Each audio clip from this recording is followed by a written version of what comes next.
Welcome to our channel my home Pakistan. دوستوں، گزشتہ 3 دہائیوں میں کاربن کے اخراج میں 170% اضافے اور موسمیاتی سیلاب کے بڑھتے ہوئے خطرے کے خطرناک پس منظر کے ساتھ پاکستان کا ماحولیاتی کینوس فوری توجہ کا مطالبہ کرتا ہے۔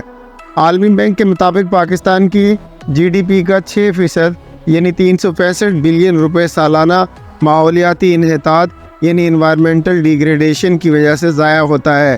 2035 تک شمالی پاکستان میں 7200 سے زیادہ گلیشیئرز کے ختم ہونے کی توقع ہے۔ پاکستان 2050 تک 20 لاکھ موسمیاتی تارکین وطن کی آمد دیکھ سکتا ہے۔ اس سیاق و سباق کے تناظر میں انوائرمنٹل ارجنسی کے ساتھ ہماری توجہ سی پیک پر مرکوز ہے، ایک زبردست 2 طرفہ اقدام جو چین کے وسیع تر بیلٹ اینڈ روڈ انیشیٹو کا حصہ ہے۔ سی پیک کا مقصد گوادر کی بندرگاہ کو ہائی ویز، ریلوے اور پائپ لائنز کے ذریعے چین کے علاقے سنکیانگ سے جوڑنا ہے، جو 2700 کلومیٹر کے رقبے پر پھیلی ہوئی ہے۔ ممکنہ طور پر پاکستان کے توانائی اور نقل و حمل کے شعبوں کو جدید بنانا ہے۔ جب 2015 میں چائنا پاکستان اکنامک کوریڈور کے منصوبے پر کام آگے بڑھا تو اس نے پاکستان کے توانائی اور ٹرانسپورٹیشن کے بنیادی ڈھانچے کے لیے ایک نئی صبح کا وعدہ کیا، تاہم جارحانہ ترقی کے ذریعے پائیداری کا سایہ کافی قیمت پر آیا۔ ناظرین، کوئلے سے چلنے والے توانائی کے منصوبوں کے ابتدائی انتخاب نے خاص طور پر سنگین خدشات کو جنم دیا۔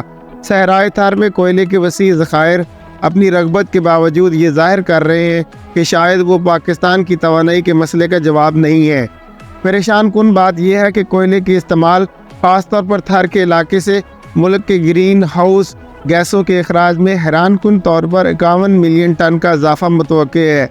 ماحولیاتی پریشانی کو مزید پیچیدہ کرتے ہوئے سی پیک کے بڑے پیمانے پر نقل و حمل کے اوور ہالز کے نتیجے میں ممکنہ طور پر ہیوی ڈیوٹی ٹرکس کی تعداد میں ایکسپلوژن ہوگا، جو فی الحال اخراج کے معیار کے کنٹرول کے بغیر کام کر رہے ہیں، جس سے کاربن ڈائی آکسائیڈ کے 36.5 ملین ٹن کے پریشان کن اضافے کا امکان ہے۔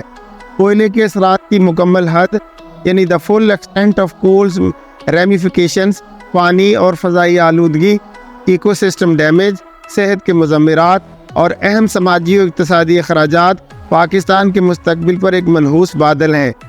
اسے نیچرل ہیبیٹیٹس کے خاتمے اور زمین اور پانی کے حقوق سے متعلق خدشات کے ساتھ جوڑیں اور کوریڈور کا انوائرمنٹل بیلنسنگ ایکٹ اور بھی زیادہ غیر یقینی لگتا ہے۔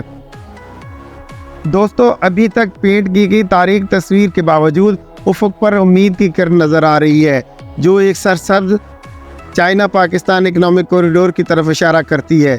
گھریلو محاذ پر کوئلے پر مبنی نئے منصوبوں پر پابندی کے نتیجے میں پائیداری کے لیے پاکستان کی تجدید عہد ایک قابل تعریف پیش رفت ہے۔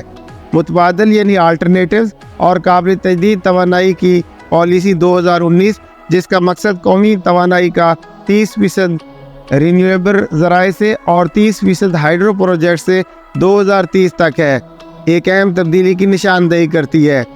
Clean and green Pakistan agenda, جو 10 بلین ٹری سونامی جیسے اقدامات کے ذریعے مکمل کیا گیا ہے، پاکستان کی ماحولیاتی رفتار کو ری ڈائریکٹ کرنے کی نشاندہی کرتا ہے۔